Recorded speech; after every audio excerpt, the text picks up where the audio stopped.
MarkRogersTV, the voice of college football, talking up Penn State with Tim Aiden from Black Shoe Diaries. It's the SB Nation platform for Penn State football.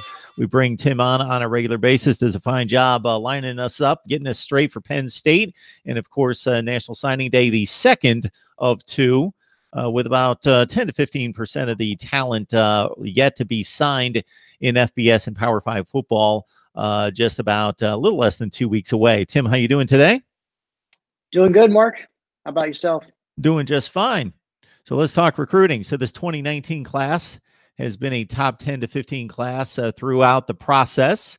Where do we stand right now? And in regards to those guys that could possibly finish off a really good class, or maybe some guys that are on the fence.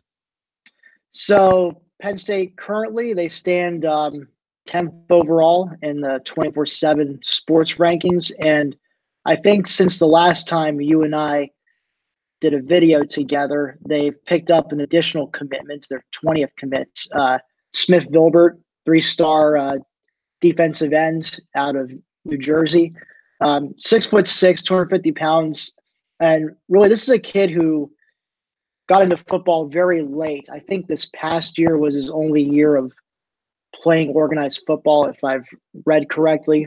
Maybe someone can correct me on that, but he's very late to he was originally a basketball prospect, so that's where I'd say the only reason he's a 3-star is because he switched over to football real late. If he had another year, if this kid was a high school junior, he'd probably still be piling up offers, because he had Florida making a big push for him late. They hosted him for an official visit the weekend before he ended up committing to Penn State.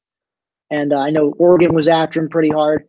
This is a kid, he may not have the highest rating, but he's got the size. You give him a year or so in that strength and conditioning program, let Dwight Galt do what he will with him, and I think he could, turn out to be a beast for them in the long run.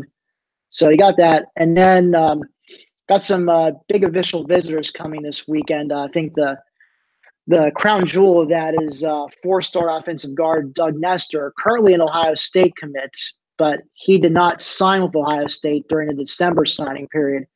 So he actually took a visit to a second official visit to Ohio State, which apparently you're allowed to do when there's a coaching change. So got a chance to see what Ryan Day's Ohio State program is going to look like, with him in the picture.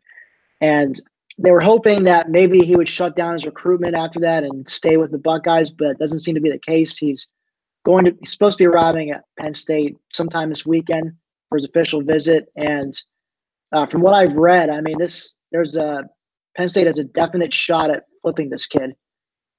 He's been on flip alert for some time.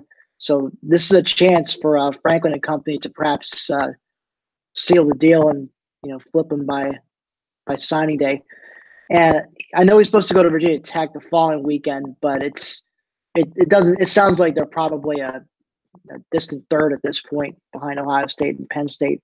Other big visitors coming this weekend.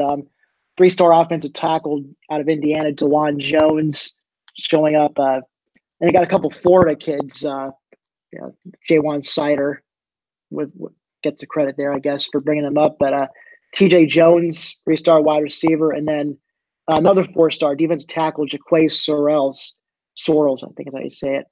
So they're both coming up. And speaking of flipping targets, another big visitor coming next weekend, 4-star safety out of Maryland, Nick Cross, who's long been committed to Florida State, but he did not sign with the Seminoles back in December. And at this point, it sounds as if he's either going to stick with the Seminoles, or if Penn State kills it on his official visit next weekend, which is the last weekend before the signing day. If they really make an impression on him, there's a good chance they could flip him too. And from what I've read from insiders, his parents love Penn State.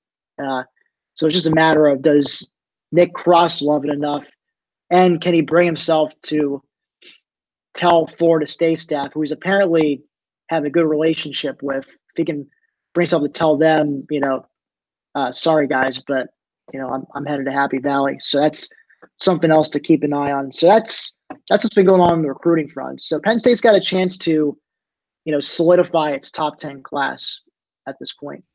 Tim, interestingly enough, we just got off the line right before we joined with you.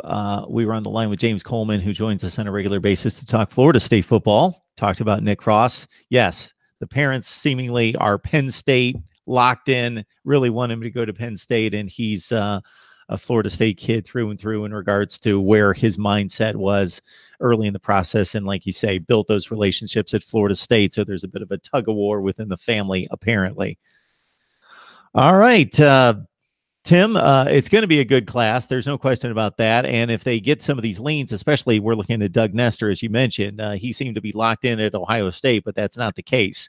And I can't imagine that he's going to go to West Virginia or Virginia Tech, even though they're still in the picture. It seems to be Ohio State, Penn State. We're talking about a top 100 player just outside the 100 rankings, 106. So that's overall, regardless of position.